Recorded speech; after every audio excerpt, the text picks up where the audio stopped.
Hello students, welcome back with past tense.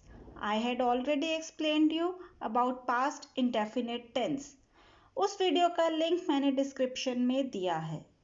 So in this video I will explain you about past continuous tense. The past continuous tense is used to express an action that was going on in the past. Past continuous tense ऐसे कार्य को व्यक्त करता है जो भूतकाल में किसी समय जारी था. इस काल के वाक्यों में काम का लगातार होना पाया जाता है, परंतु कार्य के जारी रहने या शुरू होने का समय टाइम नहीं दिया जाता. पहचान. हिंदी में इस टेंस के वाक्य रहा था, रहे थे, रही थी आदि में समाप्त होते हैं. In English, in affirmative sentence, the format is subject plus was or were plus first form of verb plus ing plus object full stop. Was is used with I, he, she, it and other singular nouns, whereas were is used with we, you, they and all plural nouns and pronouns.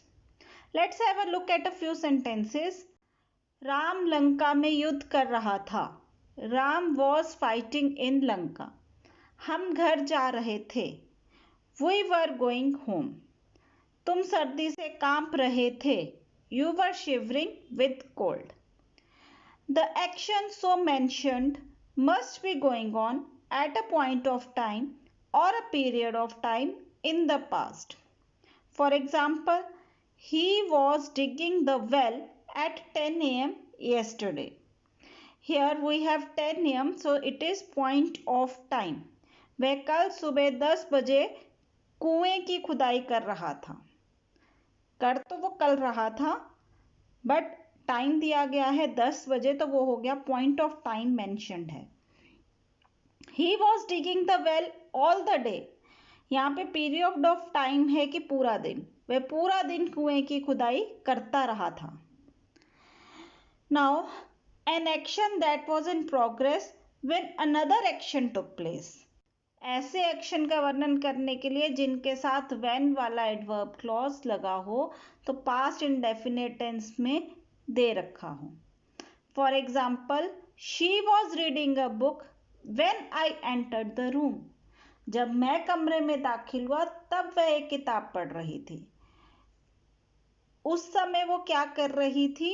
वो किताब पढ़ रही थी. और वो कब पढ़ रही थी? जब मैंने कमरे में एंटर किया. The patient was crying when the doctor came. Doctor के आने पर मरीज रो रहा था. मतलब जब डॉक्टर आया तो उसने क्या देखा कि वह मरीज जो है वो रो रहा था. Two actions going on at the same time in the past. साथ साथ में होने वाले दो एक्शंस में से यदि एक एक्शन पास्ट कॉन्टिन्यूस टेंस में देखा हो तो दूसरा एक्शन भी पास्ट कॉन्टिन्यूस टेंस में ही रखा जाता है. जैसे Vaibhav was reading when Jayant was sleeping. एक ही समय पर वैभव पढ़ रहा था और उसी समय पर जयंत जो है वो सो रहा था. दोनों काम एक साथ हो रहे थे. While Sarita was singing, Shilpa was dancing. जिस समय सरिता गा रही थी उस समय शिल्पा क्या कर रही थी? वो नाच रही थी. दोनों एक्शंस एक ही समय में हो रहे हैं, इसलिए दोनों में हम पास्ट कॉन्टिन्यूस टेंस का प्रयोग करेंगे. Now students, in negative sentences the format is subject plus was और were plus not plus first form of verb plus ing plus object full stop. For example, we were not going home. हम घर नहीं जा रहे थे. He was not revising his books.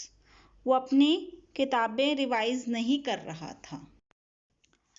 Now, in interrogative sentence, the format is was or were plus subject plus first form of verb plus ing plus object question mark. For example, let's have a look at a few sentences. Was he revising his books? क्या वह अपनी किताबें revise कर रहा था? What was Veena doing? Veena क्या कर रही थी?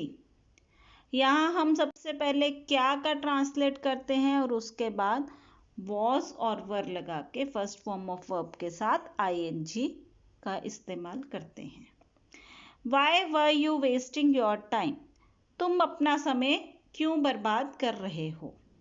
इन वाक्यों से हम ये समझते हैं कि क्या से शुरू होने वाले वाक्यों में सर्वप्रथम was या were, फिर सब्जेक्ट और उसके बाद वर्ब की फर्स्ट फॉर्म प्लस ing लगाते हैं.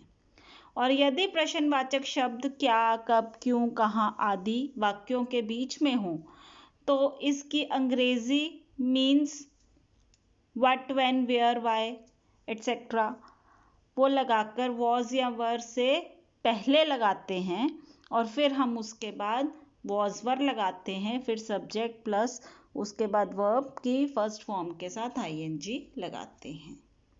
So students, today I have explained you about past continuous tense. I hope you understand it. So I am giving you some fill-ups and translations for your self-assessment. Please comment your answers, queries, suggestions and feedback in the comment box. Thanks for watching. Thank you.